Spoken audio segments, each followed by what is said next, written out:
Bonjour, bonsoir, très chers sœurs et frères camerounaises, camerounais.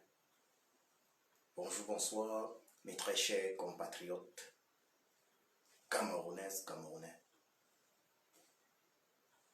Nous allons ici, lors de cette allocution, donner les raisons pour lesquelles il est impératif que chaque Camerounais de la diaspora soit présent à Paris le 3 juillet, samedi le 3 juillet 2021, dans un peu moins d'un mois.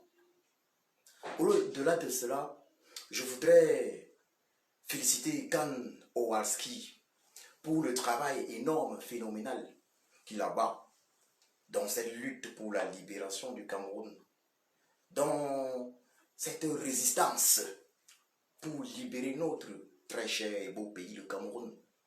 Résistance lancée par le président élu, son excellence Kamto Maurice alias Le Sage, en octobre 2018.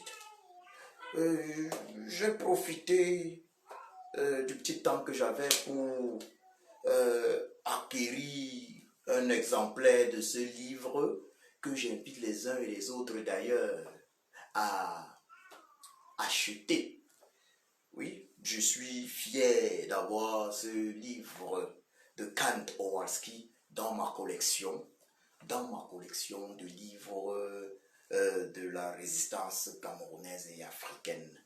Donc, le voilà, le livre Kan Owalski. Merci. J'avoue que j'aurais aimé un dédicace personnel. Voilà, j'ose croire qu'on aura un de ces jours l'occasion, j'espère l'occasion de se rencontrer. J'en suis d'ailleurs convaincu. Et ce jour-là, tu pourras me faire un dédicace personnel. Félicitations en tout cas pour le travail. Le livre, super, fantastique, il faut le dire, chouette. J'ai commencé la lecture et je vous invite également à le faire. J'invite les uns et les autres ici qui suivent cette vidéo à le faire, acheter ce livre, voilà, et prenez le temps de le lire. Les élections, donc les élections 2018 a été l'année du lancement de la résistance camerounaise. Et vous savez, la résistance s'achève uniquement lorsque le peuple se libère. Il n'y a pas de résistance qui s'achève sans la victoire du peuple. Si une résistance s'achève sans la victoire du peuple, alors cela n'était pas de la résistance. C'était du feu de paille. Le régime de Yaoundé a cru au départ que lorsque le président élu du Cameroun, son excellence Kamto Maurice alias Le Sage, avait parlé de résistance, lorsqu'il avait parlé de son devoir de résister après le énième hold-up électoral lors d'une élection présidentielle, hold-up électoral de l'élection présidentielle d'octobre 2018, le régime de Yaoundé avait cru qu'il s'agissait d'un feu de paille, qu'il s'agissait de mots creux. Mais aujourd'hui, force est de constater qu'il ne s'agissait pas du feu de paille, que c'était bel et bien la réalité. Nous sommes en résistance. Maintenant, je vais vous dire pourquoi il est important et capital. Pourquoi est-ce qu'il est important et capital que les Camerounais de la diaspora, que tous les Camerounais de la diaspora se retrouvent à Paris ce 3 juillet 2021, samedi 3 juillet 2021, dans un peu moins d'un mois. Pourquoi est-ce que cela est capital? Pourquoi est-ce que cela est important? Pourquoi? C'est important parce que la résistance pour la libération d'un pays ne doit pas se faire exclusivement à la veille des élections présidentielles ou 6 mois avant les élections présidentielles et quelques mois après les élections présidentielles ou même législatives. La politique ne doit pas se faire exclusivement à la veille des élections présidentielles et quelques mois après ces élections, pendant une crise post-électorale. La politique doit se faire chaque jour. Et c'est ce que le président élu du Cameroun, son excellence Kanto Maurice Alias Le Sage, a décidé de faire comprendre aux Camerounais. En lançant la résistance pour la libération du Cameroun, c'est exactement ce qu'il faisait comprendre aux Camerounais. La politique, c'est le quotidien. Ce sont les politiciens qui décident de nos impôts. C'est la politique qui décide de tout. Alors, il est impératif que chaque Camerounais comprenne qu'il a le devoir d'être proactif dans la politique et non être celui qui subit la politique. Parce que nous le voulions ou pas, nous faisons tous la politique, puisque nos lois, tous nos pays, c'est la politique qui dirige chaque pays. Mais maintenant, il faut savoir à quel niveau on veut se placer, quel genre de peuple on est. Est-ce qu'on est un peuple qui subit la politique ou on est un peuple qui décide, qui est proactif dans la politique?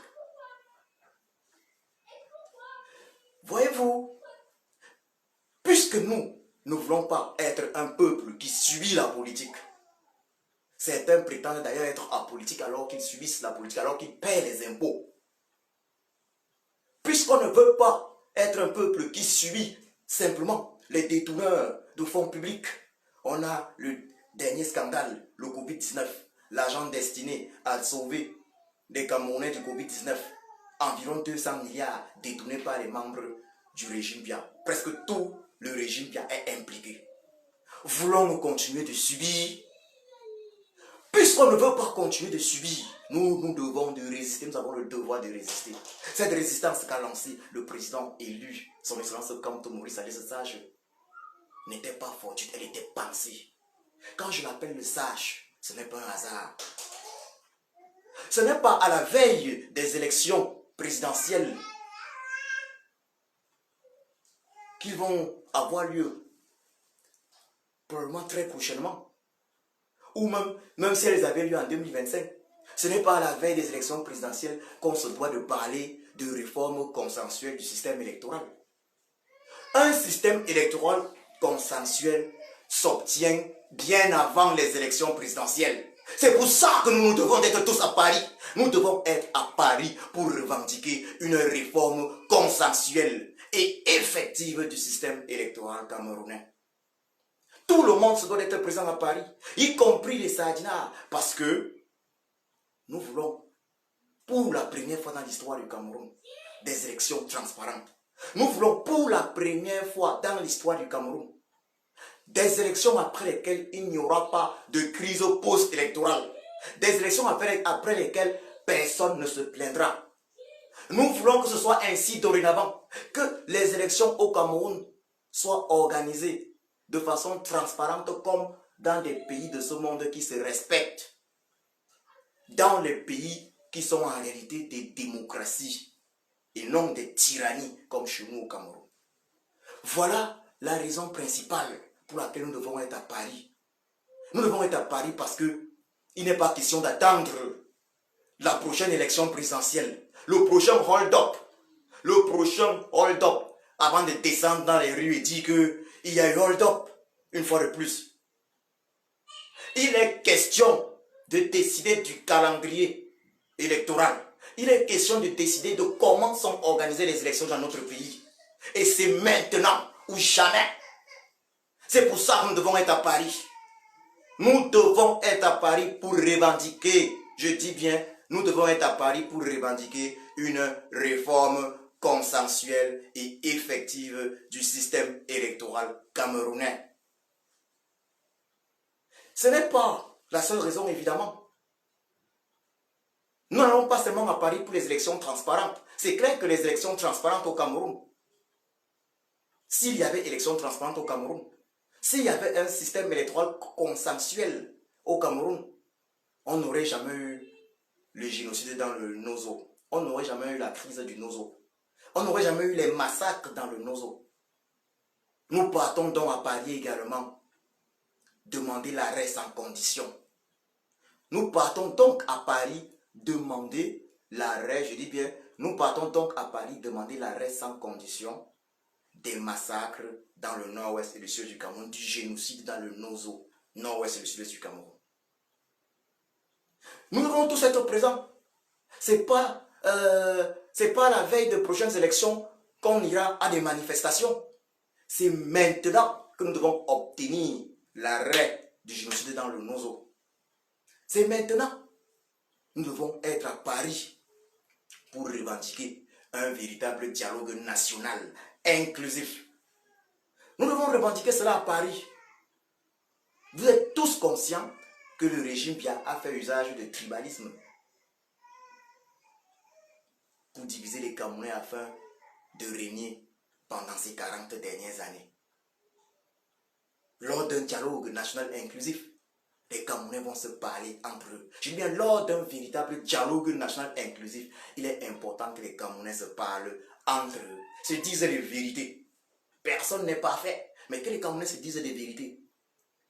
Et en homme avec grand H civilisé, trouvent des solutions. Le fédéralisme, par exemple, est un impératif au Cameroun. Un dialogue véritablement inclusif, national, sous l'égide des Nations Unies et des pays amis du peuple camerounais, aux résolutions contraignantes pour toutes les parties prenantes, doit avoir lieu. Nous partons à Paris pour revendiquer ce dialogue national véritablement inclusif, car il n'y en a jamais eu. On ne peut imaginer un dialogue national inclusif au Cameroun sans le président élu du Cameroun, son excellence Kamto Maurice Alias Sage, sans le président Seseko Ayub Tabé, sans tous ces combattants pour la libération du peuple anglophone du Cameroun. On ne peut imaginer un dialogue inclusif sans tout cela. Il est donc impératif qu'il y ait dialogue national inclusif au Cameroun. Un véritable. Au-delà de cela, nous partons à Paris afin de remercier le président élu, son excellence Kamto Maurice Alias Sage, d'avoir ouvert les yeux des Camerounais, d'avoir réveillé le peuple camerounais, d'avoir lancé la résistance pour la libération du Cameroun. Et cette résistance ne s'arrêtera pas. Car la résistance pour la libération du Cameroun avait été tuée par le tyran Biya Paul en complicité de l'un des plus grands traîtres que le Cameroun ait connu, Ni John Frundi. Pendant une trentaine d'années, le peuple camerounais a cru avoir un opposant.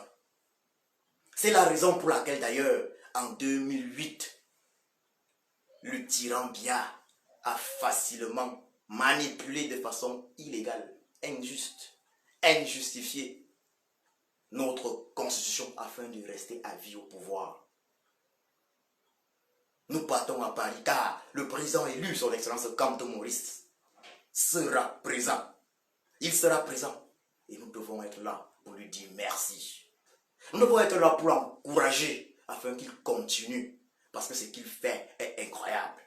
Que Chiapossi veille sur lui. S'il n'était pas là, il aurait fallu le créer. Que Chiapossi veille sur lui. Si le président élu du Cameroun avait été le leader de l'opposition camerounaise en 2008, déjà, le régime n'aurait jamais modifié notre constitution. Oui, le président élu nous a parlé du gré à gré en préparation. Si le président élu, son excellence Kamto Maurice Alias Sage n'était pas présent, je vous assure que le fils de Biya Paul, Frank Biya, devait déjà avoir pris ses fonctions de président de la République au Cameroun. Soyons tous à Paris. Je vous ai donné là quelques raisons. C'est un devoir de citoyen camerounais. Je vous remercie et bon dimanche.